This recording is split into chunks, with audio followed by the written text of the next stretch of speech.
Halo Sobat Kom, jumpa lagi nih. Pasti kalian menunggu-nunggu ya? Udah, yain aja deh. Ngomong-ngomong menunggu, siapa di sini yang masih nungguin Undang-Undang Pelindungan Data Pribadi disahkan?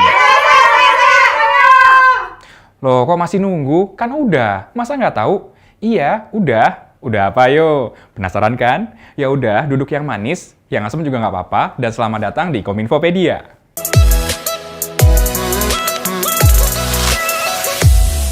Jadi Sobat Kom, Undang-Undang Pelindungan Data Pribadi atau UU PDP udah ditandatangani oleh Presiden Joko Widodo sejak Oktober tahun lalu. Tepatnya Senin 17 Oktober 2022. Undang-Undang Nomor 27 Tahun 2022 tentang Pelindungan Data Pribadi ini udah sah loh. Indonesia jadi negara kelima di ASEAN setelah Singapura, Malaysia, Thailand, dan Filipina yang punya payung hukum pelindungan data pribadi secara komprehensif. UU PDP menjadi standar pengaturan nasional tentang pelindungan data pribadi, baik data pribadi milik pemerintah atau sektor publik maupun sektor privat, baik yang berada di Indonesia maupun data pribadi warga negara Indonesia yang berada di luar negeri. Nah, sudah paham kan? Apa? Belum paham? Ya udah lanjut jelasinnya.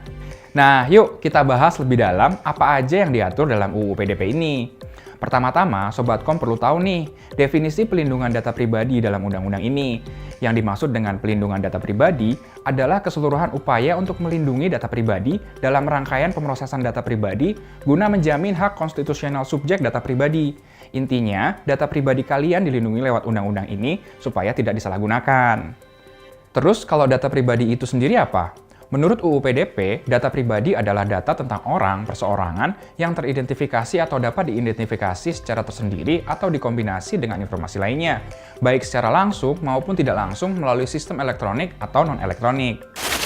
Nah, di UU PDP pasal 4 dijelasin kalau ada dua jenis data pribadi, yaitu data pribadi yang bersifat spesifik dan yang bersifat umum. Data pribadi yang bersifat spesifik meliputi data informasi kesehatan, data biometri, data genetika, catatan kejahatan, data anak, data keuangan pribadi, dan atau data lainnya sesuai dengan ketentuan perundang-undangan.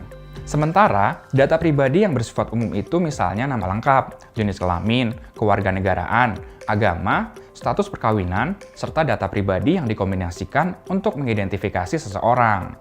Wah, ternyata ada berbagai macam data pribadi ya.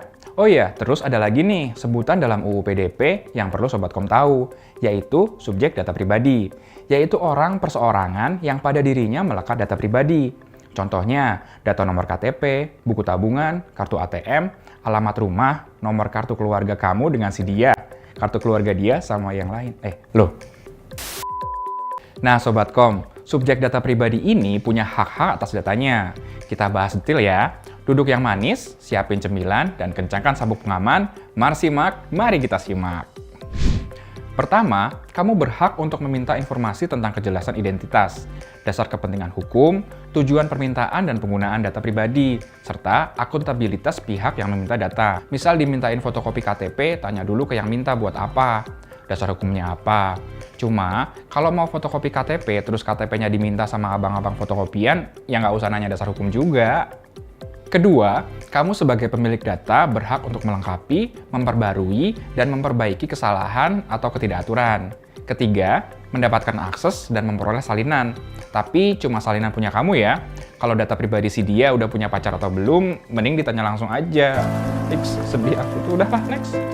Terus yang keempat, mengakhiri pemrosesan, menghapus, memusnahkan data pribadi miliknya. Kelima, menarik kembali persetujuan pemrosesan. Keenam, mengajukan keberatan atas tindakan pengambilan keputusan yang hanya berdasarkan pemrosesan otomatis. Ketujuh, menunda, membatasi pemrosesan. Lalu kedelapan, menggugat dan menerima ganti rugi atas pelanggaran.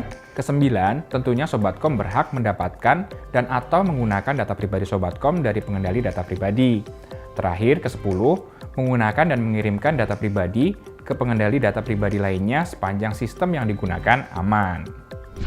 Biar nggak tiba-tiba dituntut karena melanggar, Sobat Kom juga perlu tahu nih, apa aja yang dilarang di UU PDP, khususnya di pasal 65. Pertama, setiap orang dilarang secara melawan hukum memperoleh atau mengumpulkan data pribadi yang bukan miliknya dengan maksud untuk menguntungkan diri sendiri atau orang lain yang dapat mengakibatkan kerugian subjek data pribadi. Nah, kalaupun kalian mau mengumpulkan data pribadi, tidak boleh secara melawan hukum ya. Kedua, setiap orang dilarang secara melawan hukum mengungkapkan data pribadi yang bukan miliknya. Ketiga, setiap orang dilarang secara melawan hukum menggunakan data pribadi yang bukan miliknya. Terus, di pasal 66, setiap orang dilarang membuat data pribadi palsu atau memalsukan data pribadi dengan maksud untuk menguntungkan diri sendiri atau orang lain yang dapat mengakibatkan kerugian bagi orang lain. Nah, jadi udah jelas ya, nggak boleh tuh bikin KTP palsu atau pakai KTP temen buat pinjol. Ada sanksinya. Terus, apa aja Sobat Kom sanksinya?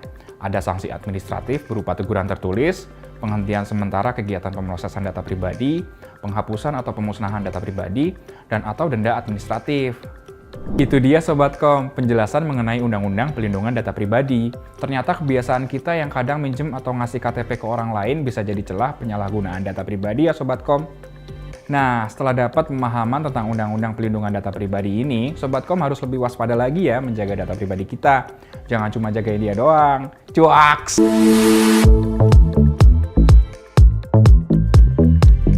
Indonesia terkoneksi, makin digital, makin maju.